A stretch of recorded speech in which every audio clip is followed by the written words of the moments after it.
எல்லாருக்கும் வணக்கம். இன்றைக்கி நம்ம பார்க்க போகிற ஸ்டாக் வந்து ஜேபி பவர். ஜேபி பவரில் நான் வந்து ஆல்ரெடி ஒரு ட்ரேடு எடுத்திருந்தேன்.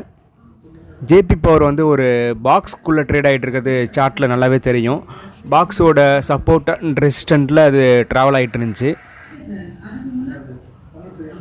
ஸோ பாக்ஸோட சப்போர்ட் அண்ட் ரெசிஸ்டண்ட்லாம் ஆரோ பண்ணியிருக்கேன். அது கரெக்டாக சப்போர்ட் கிட்ட வரப்போ தான் நானும் என்னோடய ஃபோக்கஸ்க்கு வந்துச்சு. இது என்ட்ரி எடுக்கலாம் அப்படிங்கிறப்ப என்னோடய ஆவரேஜ் ப்ரைஸ் வந்து 17.88 பைசேவாக இருந்துச்சு.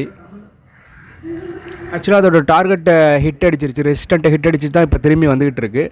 நான் ஆனால் 20.58 வைக்காமல் நம்ம மார்க்கெட் சரியில்லாத காரணத்தினால அது 20 ரூபா அந்த மாதிரி ரீச் ஆகிறப்பே விற்றுட்டேன். இது எனக்கு வந்து ஒரு 13% ப்ராஃபிட் இங்கேருந்து கொடுத்துச்சு. வீடியோ பார்த்ததற்கு நன்றி. மீண்டும் ஒரு நல்ல வீடியோவில் சந்திப்போம். பாய் பாய். மறக்காம சர்ப்ரைஸ் பண்ணுங்க. தேங்க்யூ.